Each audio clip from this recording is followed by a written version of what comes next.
Welcome to the JAMODI podcast. We are all surrounded by amazing coaches and leaders. So let's get an inside look at not just what they do, but how they do what they do. After all, becoming the best versions of ourselves is JAMODI, just a matter of doing it. The JAMODI podcast is powered by Sideline Interactive. Sideline Interactive is the leading manufacturer for high-quality, innovative scoring tables and LED video display boards that help coaches and schools bring more excitement to fans, create huge fundraising opportunities, and make their jobs easier. Visit sidelineinteractive.com to check out their amazing products. I'm so glad that I didn't compliment you on your defense. Because I probably would have been like, golly, what a jerk. That's so you have this style offensively that you're comfortable with, and that see, here's the thing that I know that takes time. That takes time to put those layers in. It takes time for players to start to be able to play offense instinctively rather than having to literally, you can watch the wheels turning in their head. They need to, but by the time they recognize the read, it's past. And so you got to make it like that. But individual skill development, I would imagine, comes in huge. How does that work into your daily practice? Yes. And if you to talk about your comment prior, if you're down in Austin in September and October, you said, hey, Andre, can I stop by and practice? You would see a lot of the wheels turning and balls being kicked and missed reads and cuts and late. And I would be all up in arms, I'm sure, in the fall. But I think I think skill development during the season has to be all about what we do, right? Whether that's coming off of staggered actions, coming off a cross screen, down screen, all knowing that we have the vision of what our offense is, all, down with the post guys, slipping screens or whatever we're trying to do for that game in particular, short roll, look at 45, lift, whatever all of that is to what in the constructs of what we do. Now, in the off season, I believe it's about get better in some aspect of your game. Yeah. I don't need to be you don't need to be coming with staggered shots, cross screen, down screens, rips, pull ups, all the stuff that you would see, working on wide pin down reads and shots off of that or backside flare slips. Okay, we'll work on all of that during the year. But my assistants in the gym with the guys today, it's all right, get the small groups, get them better. It doesn't have to be always our stuff. And when you're working we have some really good trainer here in Austin that works with our guys, Zach Urbanus. He's very good. A lot of our guys work with him. Get them better. And they don't have to be about from during the season, that October to March, it's about our actions and stuff. The other times, bring something new. When you come back next year, this part got better of your game, and we saw that. You added this to your game.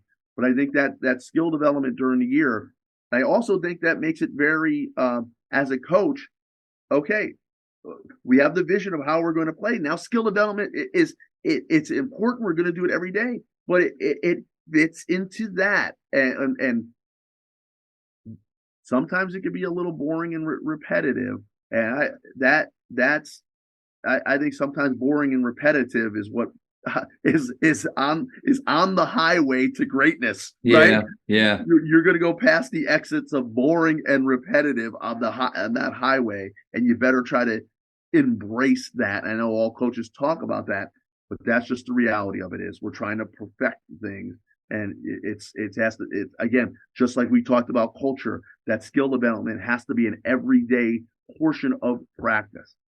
Man, a lot of golden nuggets there. I think great players master the boring, and that's a kind of a cliche saying now, but It's a great reminder for us as coaches not to just negate boring stuff, and right. But then also maybe like the creative piece to it. And I think the skill development side of the game is kind of what gets me about as excited as offensively. I don't really care about coaching defense, and I'm pretty open about that. In fact, my biggest frustration throughout the year, we went to a 3-2 pressure zone the last 3 years, and it's really enabled the level of athletes we have to be faster, to be at their peak, and it's something different. But there are times where, coach, it's just too good. And I'll lean over to my assistant, and because we don't have a shot clock, and I'll say, we're playing too good of defense right now. And he looks at me with this horrified look, and I probably lost half of our listeners right there. But the whole idea, like, I want the ball back. Like, I want the ball back. That's the fun side. But and it's funny though too, because as a player in college, I was the exact opposite of that. I wasn't fast enough to play offense, so I had to just grind and guard. But in my head, always offensive player. I don't know how I just got to that. So let me get back. Let me add to that. Yeah, go ahead. Quick before. So you again, we talked about Trey. So obviously the assistants that come in with me, they're running the defense, right? You're running the defense. And we had a team that we just couldn't pressure ball screen. You try to match up the offense and the defense. And early in last year, we just couldn't trap ball screens. We couldn't give the pressure we really wanted. So, but we were solid, kind of like you're saying. Now, we do have a shot clock, but we were solid, and we were playing defense for 25 seconds, 20. And I looked over to him one game. I'm like, Trey, I hate watching us play. I said, the longer that they're into the shot clock, our possessions are doing this. Like, Trey, I hate watching us play. I know that's funny. Know what we have to do. But we've got to get better to match the offense. I mean, every possession was a grind. And you can't let I can't let my players hear that. When I look at my assistant and be like, this is boring. When I've told him before, this is boring right now. And he's there just like, yeah, we're moving. We're grinding. Oh, they can't even do anything. Yeah, we don't have the ball. That's why we have the ball. They've had it for a minute. Yeah, they did. That's the part of, oh man, I'm going to say it. That's the part of the Grinnell system that just draws me to it like a moth to the flame. It's not about getting stops. It's about getting the ball back fast. And so it's like, what did he say one time? To me, it was brilliant, but it's probably why Coach Arsenault is such an outlier. He said, I would rather them score quickly than for us to get a stop after 30 seconds of defense. That's outside the box. Like that might get you fired, but that is total buy-in to a system. No doubt. And maybe like there is genius in that. And there's like a part of it that like, I really appreciate that thinking, but then you mentioned it. And I think the fine line and the best coaches out there do have their principles and standards, but they're going to do whatever they have to do to win. And so that's the ability to change. But I love what you said. Micah Lancaster, one of my favorite skill development guys who I would be super embarrassed. I'm honored if he came to our gym. Super embarrassed for him to watch me try to fumble through his stuff, because literally over the years, I have just recorded videos that I've seen, and I try to build skill development workouts based on what he does, because he uses those accountability tools to do exactly what you were talking about in the off season. It's not about faith basketball right now. Right. It's about them getting better. And so his quote is, he is 100% skill, 0% game. And as a skill coach, that makes sense, because, as a skill coach, you start to dabble into ball screens and staggers, you start to focus on the game. That with those players, they may not do that. Like those might not be That's a good point. Concepts that they're a part of. So in my opinion, as a skills coach, and I tell our players that in the spring and summer, guys, listen, save your money, play select ball, but save your money. Let me be your skills coach for a couple days of the week. And so so in the period, I tell them this is going to be 100% skill, 0% faith basketball. So it's all about, but like when you're dealing with skills, habits, attributes, getting lower, pocketing the ball, being in splits, being able to drive on a curve, having great footwork, all of those things translate to whatever game, whatever situation we want them to be in. Yeah. But to your point, I think it's a brilliant flip where we almost go, all right, now October 16th, guys, this is faith basketball. We flow. Here's where you're going to get your shots. Here are the movements that you have to have down and how we're going to attack. How many coaches, when the season begins, run plays or concepts that they actually don't break down like that? Your plays and concepts become your skill work. It becomes the skeleton. And off of that, like if you're a painter, here's the canvas. We have some now. Let's just, like, to your point, we're going to work on staggers, but we're going to make a game of it, fellas. Yeah. Like it's the first basket to make 10. Just that there. Yeah. They're still working on the action, but there's that added competitiveness to it that makes it real. So completely on board. I just took about 5 minutes of your time. No, I loved it. No, and because I totally agree of how. But you have to, like, there's other people that will do that I get that will always have some some BDT out there, some basketball decision training, and it's great. I get it. I also think there's part of me that is, and I could see the 5-on-0. I know the shots you're going to get. I know the speed that you have to play. I know the reads and reactions that we have to do it with.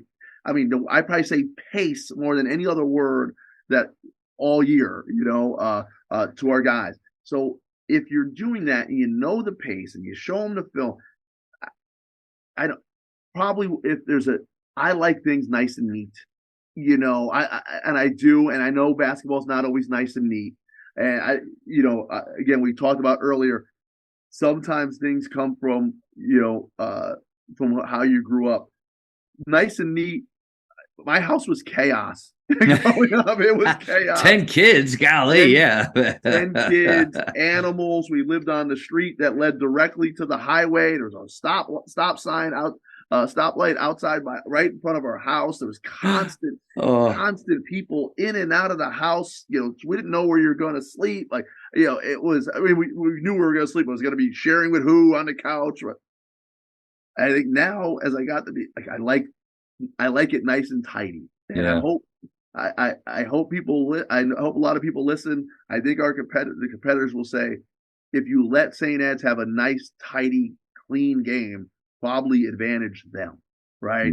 If the game gets mucked up somehow, probably advantage them. Like, let's talk about Stan Bonowitz again. They're Division III. He'll say, I'll have a couple of Division IIIs on our schedule, heading into next year. It'd be easy to play Stan. He lives in downtown Austin. We see each other all the time. Stan likes the game mucked up. That's right. You're not going to run anything of what you're. So that's why we don't play. Yep. Stan is going to be pressing, running guys at me, forcing the sideline. That's funny. Yeah. Getting us in a bear hug, jacking us up, and all. And our relationship is great. It'd be great conditioning. You get a lot of shots up. Your players would probably have an awesome time, but it wouldn't prepare you for what you're going to do later on. Yeah. Right? Yeah. For Midwestern. Yeah. So I think, like, so all of that stuff of, like, just compartmentalized and neat and organized and running our actions to get of what I know the shots that we're going to try to get. You got to get it with pace, get it up in the air. Yep. That's our whole skill development plan during the season, and then outside the season, like we talked about.